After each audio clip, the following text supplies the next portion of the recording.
New Zealand is the fourth richest country in the world as of June 2021, according to Credit Suisse. While this tiny country only has around 5 million residents, it's making big waves for the wealthy all over the world. Let's see what it's like to be a billionaire in New Zealand. New Zealand has less wealth inequality than in other countries. It has 214,000 people in the top 1% of global wealth and 1.97 million in the top 10%. New Zealand has unexpectedly become the safe haven for many Silicon Valley-based billionaires, like Google co-founder Larry Page, who became an official Kiwi in November 2020 through the country's Investor Plus residency visa. The visa requires applicants to invest $10 million in New Zealand over a 3-year period. At the time of this video's publication, Larry has a net worth of $127 billion. This trend was started by PayPal co-founder Peter Thiel, who said that New Zealand was the best place to end up should society collapse. That's not a joke either. Peter has a net worth of about $3.7 billion when this video was written. The country is self-dependent on food and energy with a stable political system and temperate climate. Back to Larry Page. While details of where he's spending his money in New Zealand is unknown, it's likely he'll settle down in Auckland. The ultra-wealthy want scenery and security, and New Zealand can offer that. Homes in the area for this wealth class are reaching over $7 million. Peter Thiel owns a luxury 5-bedroom mansion in an area called Queenstown Hill, and it's believed to be worth over $4 million. The richest born and raised New Zealander is Graeme Hart, who leveraged buyouts to create a packaging empire. His holdings aren't in any amazing companies. He's invested in everyday products like aluminum foil, milk cartons, water bottles, and paper. Graeme is definitely living life luxuriously in his $31 million mansion. His mansion sits on the top of cliffs with beachfront views of Half Moon Bay and the Hauraki Gulf. The mansion has an indoor and outdoor swimming pool with a guest house and even a tennis court. But he's not spending all of his time in New Zealand. In 2019, he bought a $34 million penthouse in New York's West Chelsea neighborhood. The 5-bedroom penthouse has over 5,700 square feet of indoor space plus 322 feet of outdoor space. Graeme owns at least 2 Bombardier Global Express BD700 private jets. It's also reported that he owns a yacht named Ulysses, which has around 116 meters in length with 15 guest cabins and 24 crew cabins. Along with these individual billionaires, New Zealand has wealthy clans of families who are building their wealth based on the work of their great-grandfathers. The Todd family owns the Todd Corporation in New Zealand. The family is also interested in extracting and refining petroleum as well with assembling cars. They have a net worth of about $2.7 billion, which is nothing to scoff at.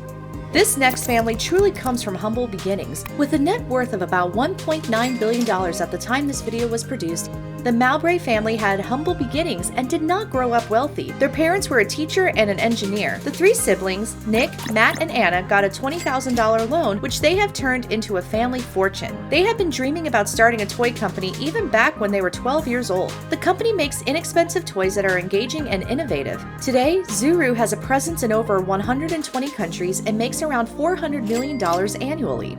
Even though he's not currently living in New Zealand, Richard Chandler is still a Kiwi. He moved to Singapore in 2006, where he runs his personal investment outfit, Claremont Group. At the time this video was produced, Richard has a net worth of about $2.3 billion.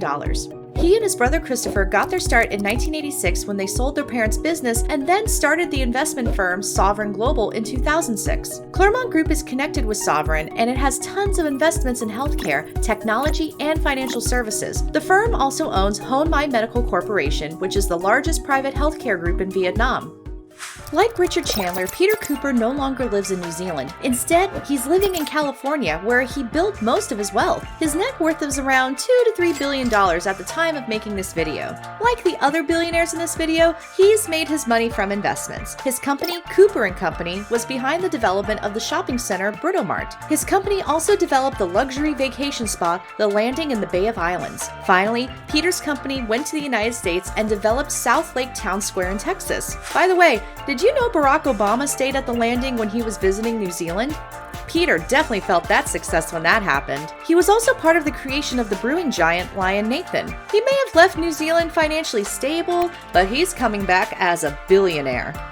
Sir Michael Friedlander started his career almost 50 years ago, but unlike some of the other billionaires on this list, he's very much dedicated to making philanthropic contributions to his country. At the time this video was written, Sir Michael has a net worth of about $1.4 billion. In 2016, he was made Knight Companion of the New Zealand Order of Merit as a thank you for his contribution. Sir Michael gained much of his wealth from his large investments in Ponsonby and Grey Lynn, plus Rumera, Parnell, Mount Eden, and Onehunga. He used to be a practicing lawyer and was a partner for 40 years at Keegan Alexander. Between his knowledge in investments and the law, it's no surprise that he was able to gather so much wealth. And again, unlike other billionaires on this list, he's focusing his money on making New Zealand a better place, which is definitely admirable.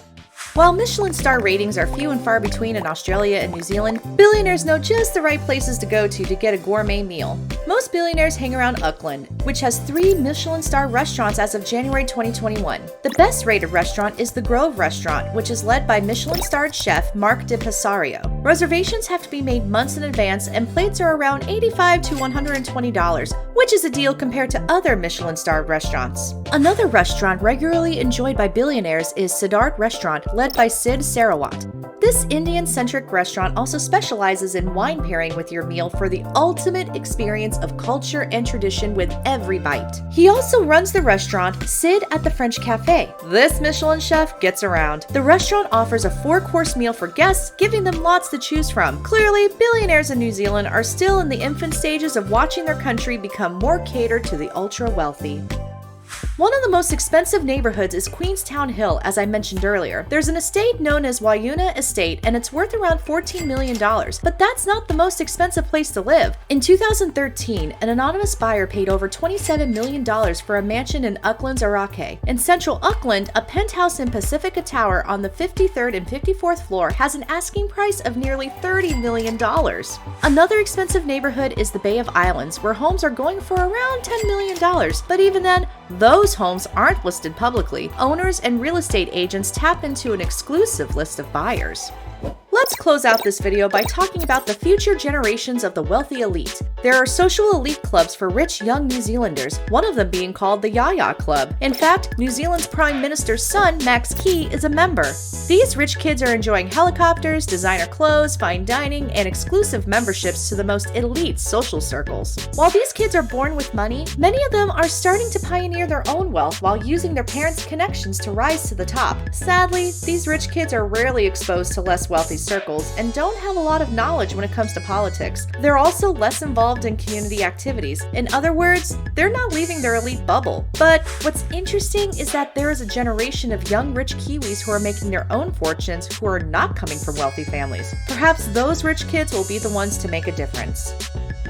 What's interesting about the wealthy population in New Zealand is that they have about $93 billion stashed away in trusts, which is nearly 70 times more assets than the average Kiwi. Would you want to live in New Zealand? Tell me about it in the comments. That's all I got for today. Thanks for watching, and check out our other amazing videos on the richest. See you soon!